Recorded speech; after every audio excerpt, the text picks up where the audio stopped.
ड्यावरक से कहता है कि तुम अपनी गलती जो है अपने भाई के सर पे डाल रहे हो, मुझे उससे कोई मतलब नहीं है। लेकिन देखो अब मैं एक नया रूल बनाऊँगा जिसके हिसाब से अगर कोई लैंडलॉर्ड की किसी भी चीज़ को गलती से भी अपने घर पे ले जाता है तो उसे पनिशमेंट मिलेगी। तो रक उससे कहता है कि तुम्हें जो करना है वो करो और वो दोबारा से जो है दाव से माफ़ी माँगता है और बोलता है कि मैं अपने भाई की तरफ से आपसे माफ़ी माँगता हूँ और मैं उसे घर जाके देख लूँगा। तो दाव उससे कहती है कि इट्स ओके, मुझे कोई प्रॉब्लम नहीं है। तो जब रक वहाँ से चला जाता है तो दियाओ पीछे से उसे कहता है कि तुम्हारा काम जैसे ही ख़त्म हो जाए तो मेरे पास आना, मुझे तुम्हें पनिशमेंट देनी है। तो दाऊ उस पे चिल्लाते हुए कहती है, उसने कहा ना कि उसने कुछ नहीं किया है तो तुम उसके पीछे हाथ धो के क्यों पड़े हो?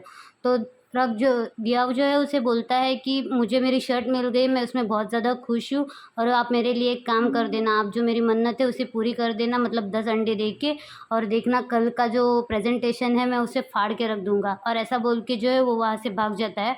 और दाव यहाँ पे सोचती रहती है कि क्या करूँ मैं इस लड़की का, मतलब ये इसकी अंधश्रद्धा कब ख़त्म होगी, मतलब ब्लाइंड बिलीव जो होता है। फिर हमें कैफ़े का सीन दिखाया जाता है जहाँ पे रिक जो है वो रक से छुप कर बैठा हुआ होता है और वो वहाँ पे बताता है कि अगर रक आ जाए तो प्लीज़ उसे मेरे बारे में मत बताना। तब रक वहाँ पे उसका नाम चिल्लाते हुए आता है और वो जो अंकल जाट से पूछता है कि आपने रीत को देखा? तो वो जो है वो बता देते हैं कि रीत यहाँ पे छुपा है।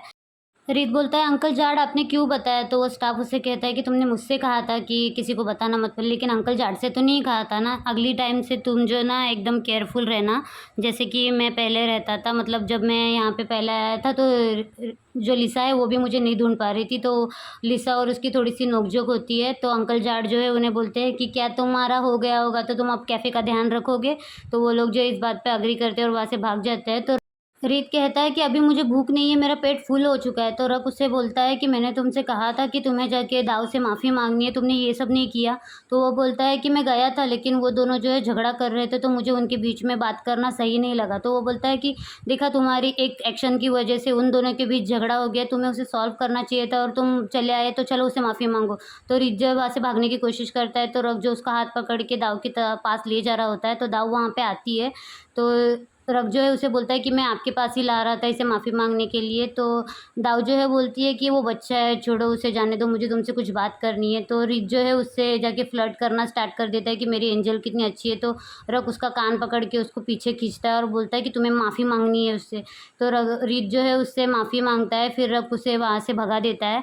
तो रिच जो है वहाँ से चला जाता है। फिर वो बोलता है दाऊ से कि बताओ दाऊ क्या बात करनी है? तो दाऊ जो है अंकल जाट को भी वहाँ पे बुलाती है और बोलती है मुझे तुम दोनों से मदद चाहिए दियाऊ को सुधारने के लिए। तो वो लोग जो है बात करना स्टार्ट कर देते हैं। तब दाऊ जो है बताती है कि दियाऊ जो है वो आजकल जो है ये बाबा बाबा पे ज़्यादा भरोसा करने लगा है और मुझे उसकी बहुत ज़्यादा फ़िक्र हो रही है।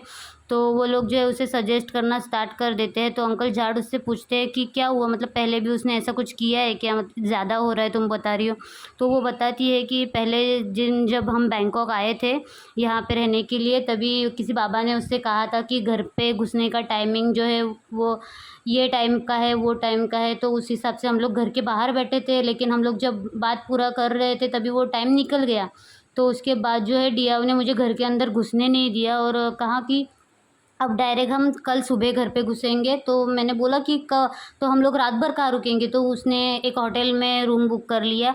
इस तरह से जो है ये वो इस बात पे बहुत ज़्यादा भरोसा करने लगा है। तो वो लोग जो है इस बात को लेके बहुत ज़्यादा परेशान होते हैं। फिर अंकल जाट जो है ऊट-पटांग जो है उसे एडवाइस देते रहते हैं। तो दाऊ जो है बहुत ज़्यादा इरिटेट हो जाती है और फिर वो लोग बोलते हैं अरे बैठो यहाँ पे, हम लोग कुछ सोच लेंगे। फिर वो जो है दिया रक की तरफ देखते हैं तो रक उन्हें बोलता है कि मेरे पास एक आइडिया है। फिर हमें नेक्स्ट मॉर्निंग का सीन दिखाया जाता है जहाँ पे वो दोनों जो है वो रेडी होके आ रहे होते हैं और दियाऊ जो है बड़े एटीट्यूड में अपना शर्ट जो है वो रक को दिखा रहा होता है। रक से कहता है कि क्या देख रहे हो तुमने कभी एक हैंडसम पर्सन को नहीं देखा है क्या? तो रक उसके क्लोज आके उससे बोलता है कि मैंने एक प्रिटी पर्सन को कभी नहीं देखा है। तो बोलता है ओए मैं प्रिटी नहीं हूँ, मैं हॉट हूँ। तो बोलता है कि हाँ तुम बिल्कुल हॉट हो, एक एकदम मूवी स्टार की तरह, और मैं बहुत ज़्यादा खुश हूँ कि तुम्हें अपना लकी शर्ट मिल गया है। तो दिया उससे कहता है कि देखना आज का प्रोजेक्ट मुझे मिलेगा ही, और ऐसा बोल के जो वो वहाँ पे थोड़ा सा एटीट्यूड दिखाता है। तो रक जो है उसके शर्ट के बटन ठीक करता है। तो इसमें ना दिया वो थोड़ा सा नर्वस हो रहा होता है और वो जो है बहुत ध्यान से रक की तरफ देख रहा होता है। मतलब यहाँ पे थोड़ा सा उनका रोमांटिक सीन दिखाई देता है और रक जो है उससे कहता है मिस्टर मूवी स्टार आपका फोकस जो है लूज़ नहीं होना चाहिए, आज के प्रोजेक्ट पे जो ध्यान दो। तो थैंक्स बोलता है और बोलता है कि तुम बहुत स्टबर्न हो रहे हो। तो बोलता है कि ज़िद्दी बच्चे को ड्रेसअप करने के लिए किसी की तो ज़रूरत पड़ती है। फिर वो जो है वहाँ से चला जाता है, तो रक उसे बोलता है, ओए प्रीटी लड़की ज़रा रुको। तो वो बोलता है कि नहीं मैं हॉट हूँ। फिर हमें ऑफ़िस का सीन दिखाया जाता है, जहाँ पे दिया और डेज़ी और कनन को बताता है कि मेरी लकी शर्ट की वजह से आज मैं इतना कॉन्फिडेंट था कि मैंने ना प्रेज़ेंटेशन ऐसा दिया, वैसा दिया, और देखो मैं मतलब पास हो गया। तो वो लोग जो है उसके लकी शर्ट के ऊपर बात करना स्टार्ट कर देते हैं। तो वो लोग बोलते हैं कि मज़ाक से हट के, लेकिन इसका शर्ट जो है हमारे लिए सच में लकी साबित हुआ है। तो दिया बोलता है कि मुझे ना अपनी शर्ट का नाम रखना चाहिए। तो वो अपनी शर्ट का नाम जो है नामचोक रख देता है। तो डेज़ी जो है उसकी शर्ट के साथ बात करना स्टार्ट कर देती है। वो इनकी थोड़ी-सी यहाँ पे मस्ती चल रही होती है शर्ट को लेकर, मतलब थोड़ा-सा कॉमेडी। तो वहाँ पे जो है रक आ जाता है, तो वो सब लोग जो है वो शांत हो जाते हैं। फिर वो दिया जो है वो रक से बोलता है कि देखा मैंने बोला था ना, लकी शर्ट की वजह से जो है हमारा प्रेज़ेंटेशन बहुत अच्छा हुआ और ये प्रोजेक्ट जो है हमें मिल गया है। कनन उससे कहती है, अरे लकी शर्ट मत बोलो, हमने उसका नाम रखा है नामचुक। तो बोलता है कि हाँ देखो नामचुक की वजह से। तो रक जो है उसे थैंक यू बोलता है कि थैंक यू, हमें प्रोजेक्ट मिल गया है, पर मुझे लगता है कि ये तुम्हारी लकी शर्ट की वजह से नहीं हुआ है, क्योंकि ये शर्ट जो है तुमने बोरो किया है, ये तुम्हारी शर्ट नहीं है। तो जो है दिया को कुछ समझ में नहीं आता और वो सोचने लगता है। फिर हमें फ्लैशबैक का सीन दिखाया जाता है, जहाँ पे रक ने जो है वो दाऊ के पास सेम वही शर्ट लेकर आया होता है और उससे कहता है कि देखो ये शर्ट जो है दियाओ की शर्ट के साथ एक्सचेंज कर दो। तो दाऊ उससे बोलती है तुम्हें बिल्कुल सेम टू सेम शर्ट कैसे मिल गई? तो वो बोलता है कि मैंने ढूंढ लिए तो मिल गया। तो वो लोग जो है ये प्लान करके रक वो जो शर्ट है दियाओ का उसके साथ ये शर्ट एक्सचेंज कर देते हैं, जिसे सुन के जो है दियाओ बहुत ज़्यादा शॉक हो जाता है। तो रक उससे कहता है कि लकी शर्ट वर्ट कुछ नहीं होता, ये सब तुम्हारे दिमाग की उपज है। ये जो प्रोजेक्ट मिला है वो तुम्हारी काबिलियत की वजह से मिला है। तो यहाँ पे जो है दिया थोड़ा-सा मतलब एम्बैरेस फ़ील करता है। तो डेज़ी आके उसको चिढ़ाती है, बोलती है तुमने शर्ट का नाम चेंज करके एम्बैरेसमेंट रखना चाहिए। तो दिया उस पे गुस्सा करता है। फिर वो रक को बोलता है कि मुझे लगा था कि ये रीत ने की है तो मैं छोड़ने वाला था, लेकिन अब जब तुमने मेरे साथ ये किया है तो। ऐसा बोलते ही रक उसे बोलता है कि दिया रुको, ये वर्क प्लेस है और मैंने तुमसे कहा है कि वर्क प्लेस पे घर की बातें नहीं करनी चाहिए। तो उसकी उँगली जो है वो अपने हाथ से जो है नीचे कर देता है, जिससे दिया की जो है बोलती बंद हो जाती है और वो मतलब चुप हो जाता है पूरी तरह। और फिर उसको देख के ना वहाँ पे डेज़ी और कनन जो है उसका बहुत ज़्यादा मज़ाक उड़ाना स्टार्ट कर देते हैं कि ये देखो ऐसा उसने किया, मतलब दिया हो ये घर का मामला है, इसे घर पे रखो। और वो जो है इसके एक्शन करके दिखा रहे होते हैं। तो दिया जो है बोलता है कि ठीक है घर का मामला ना, मैं तुम्हें घर पे जाके दिखाता हूँ अभी। और इस तरह वो फ्रस्ट्रेट होता है। फिर हमें घर का सीन दिखाया जाता है, जहाँ पे अ, रीत और प्लेंग जो है वो पढ़ रहे होते हैं, लेकिन रीत जो है वो ना बार-बार दाव की तरफ देख रहा होता है। तो प्लेंग उसे कहती है कि दाव की तरफ देखना बंद करो और पढ़ाई पे ध्यान दो। तो वो बोलता है कि मैं पढ़ाई करने थोड़ी आया हूँ यहाँ पे। तो वो जो है दाव को अपनी तरफ बुलाता है। तो दाव उठ के उसके पास जाती है, तो वो जो है दाव के साथ फ्लर्ट करना स्टार्ट कर देता है। अगर मुझे किसी पे क्रश हो तो मुझे क्या करना चाहिए? तो दाव जो है उसे बाहर का रास्ता दिखाती है और बोलती है वो कि उसे बाहर जाकर खेलना चाहिए। उनकी बातें चल ही रही होती है कि वहाँ पे जो है डियाव आ जाता है और उसको देख के जो है वो दाव भाग के जो है दीवार से चिपक जाती है, ताकि डियाव जो है उसे उस शर्ट के बारे में कोई सवाल ना पूछे।